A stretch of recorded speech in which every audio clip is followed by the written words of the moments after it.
Okay, picture this. You're living together, maybe sharing meals, same roof, same bed even, but it feels like you're just operating on totally separate planets sometimes. You see each other passing in the hallway, but then the day ends and you realize, wow, we haven't had like one real conversation. It's that weird feeling, isn't it? Like two ships passing the night. And meanwhile, these little unspoken things start to build up and build up until suddenly, boom, there's this massive argument. And you're both just thinking, how on earth did we get here? Huh. That silent drift. Yeah, where you stop talking, start assuming. That's what people call roommate syndrome, right? But what if just a few simple, regular things could stop that drift? Or even, make that connection deeper, build real resilience. So today, that's what this deep dive is all about. We're going to unpack the power of checking in regularly, both those small, everyday moments and the bigger, more intentional chats, how they can really transform a relationship from just existing to actually thriving. Yeah, that's such a crucial point because I think a lot of couples, maybe without realizing it, are aiming for perfection, when really the goal should be resilience. Our sources are pretty clear on this. Resilience is it's that ability to bounce back, right? From stress, from problems, from all the stuff life inevitably throws at you.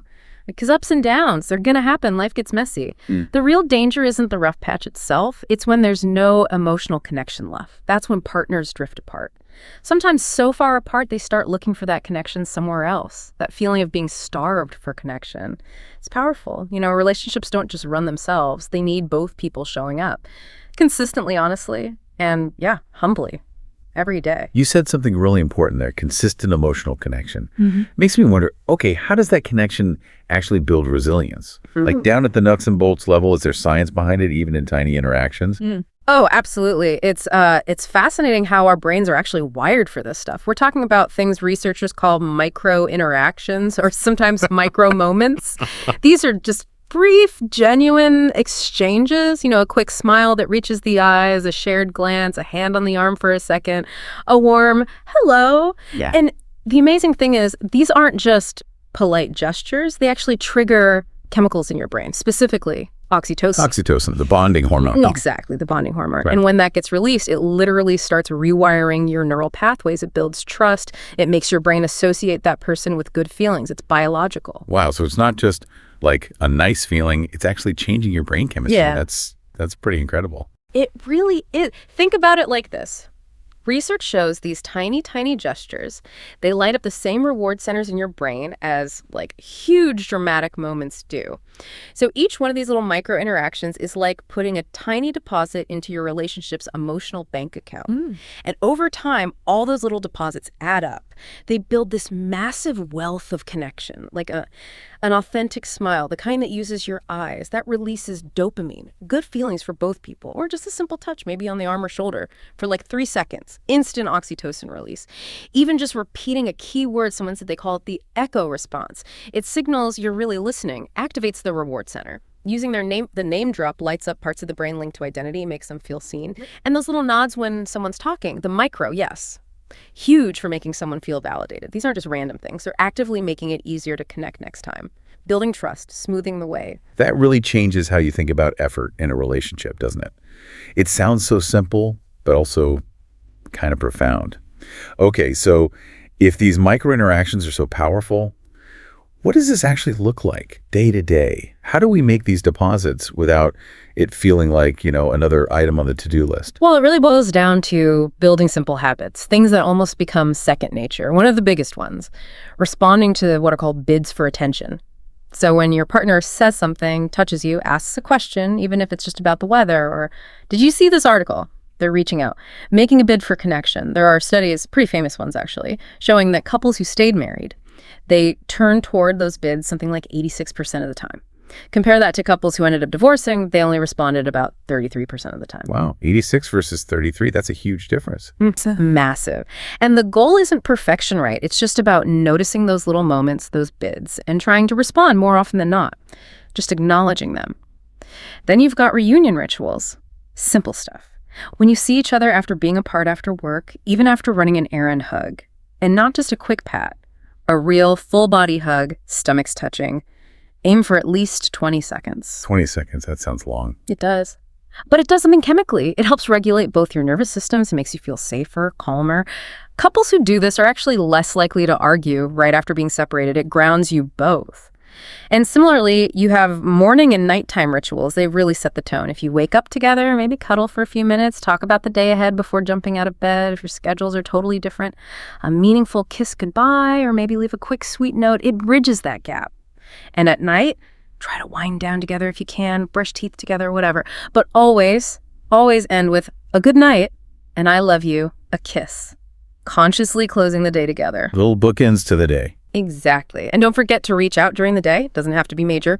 A quick text, a funny meme, an article link, just something that says, hey, I'm thinking about you.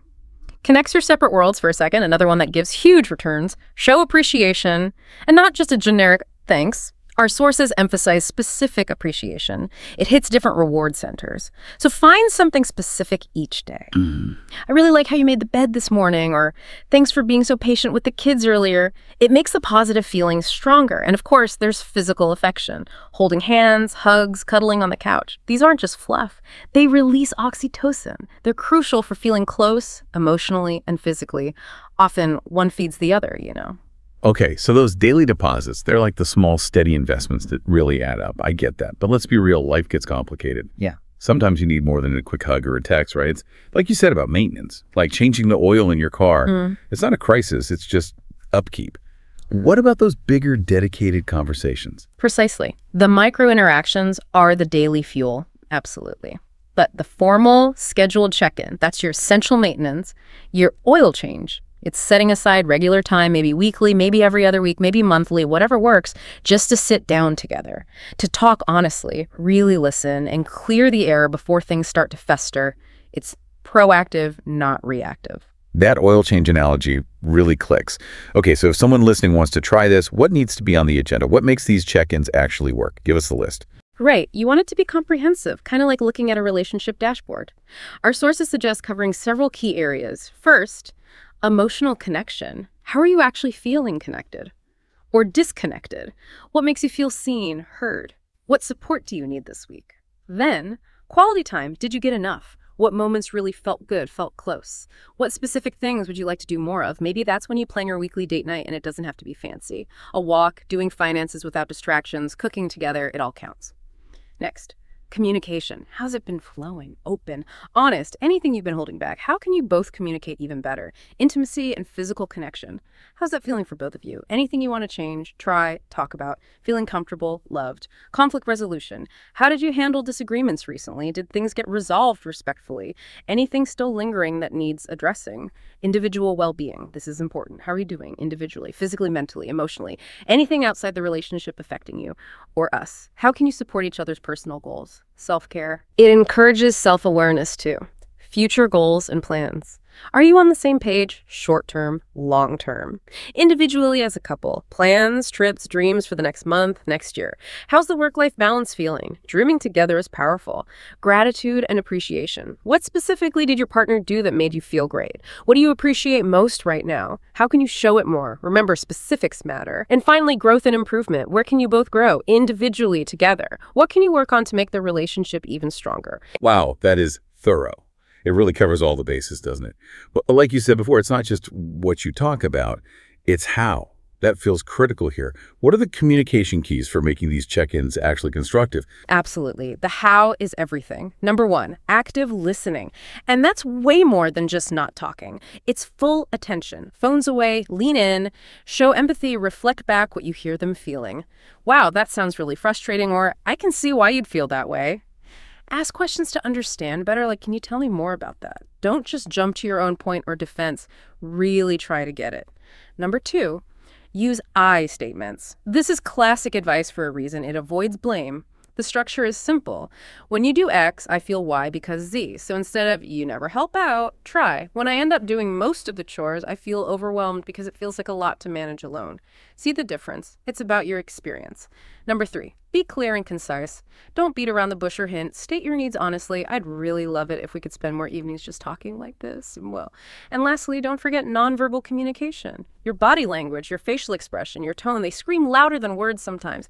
Make sure they match what you're saying. Lean in, make eye contact, keep your tone calm. If you say, I'm open, but your arms are crossed tight, it sends a mixed message, right? Be mindful of that. Okay, makes sense. But even with all the best intentions and I statements, disagreements are still going to pop up. That's just human. So how do we handle those? How do we make arguments, well, less damaging and maybe even productive, turn them into resilience builders? You're absolutely right. Conflict isn't the enemy. It's how you handle it. Conflicts are opportunities for growth, believe it or not. First thing, adopt an us versus the problem mindset. Seriously, remind yourselves, we're a team. We're tackling this issue together. We're not fighting each other. Second, and this statistic is wild, use a soft startup. Research shows you can predict how a 15-minute argument will end with something like 96% accuracy just based on the first 3 minutes. 96%, just in the first 3 minutes. Yep. So starting gently is huge. Instead of launching in with, why didn't you walk the dog? You never listen. Try something like, hey, when Lola gets her walk at lunchtime, it really helps me get my stuff done. Could we make sure that happens? Softer, less accusatory. Third, learn to use effective repair attempts. These are crucial. They're anything you do or say to de-escalate tension during a conflict. Things like, okay, I'm getting scared now, or can you please say that more gently, or hold on, I need a break, I'm starting to feel flooded. Even just, I'm sorry, please forgive me. Humor can work too sometimes. And if someone does get flooded, that state where your heart rate is over 100, you can't think straight. You have to take a break. 20 minutes, maybe. Calm down physiologically before you try again. Pushing through rarely works. Fourth, your partner needs to feel heard, really heard, not just listened to while you wait to talk, but truly understood. Acknowledge their feelings even if you don't agree with their point. Validate the emotion behind the words. And finally, cope together. Stress is part of life. Managing it is a team sport. Tell your partner how you're feeling. Appreciate their support. Show empathy when they're stressed. Facing challenges together is what builds that resilience. This all sounds so, sensible, logical, so helpful. But if it was that straightforward, wouldn't all couples be nailing this? What are the real-world pitfalls, the things that make even well-meaning couples stumble when they try to do these check-ins or build these habits? That's a great question because, there are common traps. Our sources point to 2 big ones that can really derail things. The first is slipping into the victim mindset. When someone responds to a concern with, well, if you hadn't done X, then I wouldn't have done Y, or it's always my fault. Playing the victim basically outsources responsibility. Victims complain, but they don't take ownership of their part. And frankly, it makes problems worse. For these check-ins to work, both people have to own their stuff, take 100% responsibility for their own thoughts, feelings, actions. Leaders get respect in a relationship, victims, not so much. The second major pitfall in this one is maybe even more fundamental is a lack of trust, or maybe lack of emotional safety. For people to be truly honest and vulnerable, they have to feel safe. They have to trust that their partner isn't just looking for a fight, won't explode, won't shut down completely when tough stuff comes up. If you're scared to bring something up because you know it'll lead to yelling or stonewalling or your words getting twisted later, well, real communication just stops. It dies. It's actually each person's job to create that safety. By managing your own reactions, by being steady, by being a safe place for your partner to land, without that trust, check-ins can easily feel like just another battlefield. That makes a lot of sense. Victim mindset and lack of trust. Okay, so wrapping this all up, what does this mean for you listening right now? What's the big takeaway? I think the core message is this. The strongest relationships, the ones that really last and feel good, they aren't built by avoiding problems or chasing some impossible ideal of perfection. They're built on resilience, on the ability to navigate the tough stuff. And that resilience comes from consistent, intentional connection. It comes from those daily micro interactions, those little deposits, and from those dedicated, deeper check-ins. They work together. These small, steady efforts, they really do compound, like interest in a bank account. They build up this emotional reserve that helps you weather the storms when they inevitably come. Yeah, it's not about grand, heroic gestures necessarily. It's the consistency, isn't it? Those small shifts, that genuine smile, the quick text, the 20-second hug, setting aside time for that weekly chat, they seem small, but the impact is huge over time. It's like tending a garden, right? Yeah. Nurturing it regularly, one drop of water, one weed pulled at a time. That's how it flourishes. Exactly. So maybe the provocative thought to leave you with is this. Instead of chasing the Miss Perfect relationship, focus on building a resilient one. Ask yourself, what's one small, intentional connection, just one, that you can make with your partner today? What little deposit can you add to that emotional bank account right now? Maybe just pick one thing from everything we talked about, just one new practice to try. Perhaps it's that 20-second hug. Or maybe setting aside 10 minutes tonight just to listen, really listen, without interrupting. Because that consistent, intentional effort, day in, day out, that really seems to be the secret sauce for a relationship that doesn't just survive the bumps, but actually thrives because of them.